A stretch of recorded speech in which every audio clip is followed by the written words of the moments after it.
అమ్మ ఈ కూటమి ప్రభుత్వం వచ్చిన తర్వాత ఏడాదికి ప్రతి నెల కూడా 200 యూనిట్లు కరెంటు ఉచితం అన్నారు. ఆ 200 కరెంటు యూనిట్ వల్ల మీకు ఎలా ఉపయోగపడుతుంది తల్లి? చాలా ఉపయోగపడుతుందండి. చాలా మాకు ఉపయోగమే. చంద్రబాబు నాయుడు గారు వచ్చిన తర్వాత మాకు బాగానే ఉంది. కాకపోతే సంవత్సరం గుంటల్లో నీళ్ళు వస్తున్నాయి. ఇప్పుడు కూడా నీళ్ళు ఉన్నాయి. పొడుగులు కోసేయటం కూడా జరిగింది నీళ్ళు వచ్చిన వల్ల. మాకు 25,000 ఇస్తే చాలా ఉపయోగం అండి. కాకపోతే సొంత ఇల్లు వాళ్ళకనే కాకుండా అద్దె ఇల్లు వాళ్ళు కూడా కట్టుకునే వాళ్ళకి కూడా కరెంటు ఫ్రీ అయితే బాగుంటుందని మా ఆలోచన.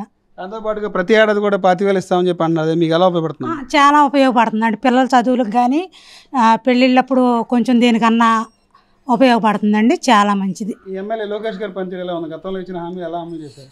జగన్ గారు అదే జగన్ గారేమో ఇళ్లలో మగ్గాలకు మాత్రమే ఇచ్చారు. ఇప్పుడు లోకేష్ గారు చంద్రబాబు నాయుడు గారు ఇళ్లలో మగ్గాలకి బిల్డింగుల మగ్గాలకి ఇస్తే చాలా మంది నోటెమ్మట మంచి చేశారు అని అంటారు. 50 కేజీలు బియ్యం ఇచ్చారండి. భోజనాలు పెట్టారు. చాలా టిఫిన్ పొట్లాలు పంపించారు రత్నాల చెరువులోకి. బాగుంది.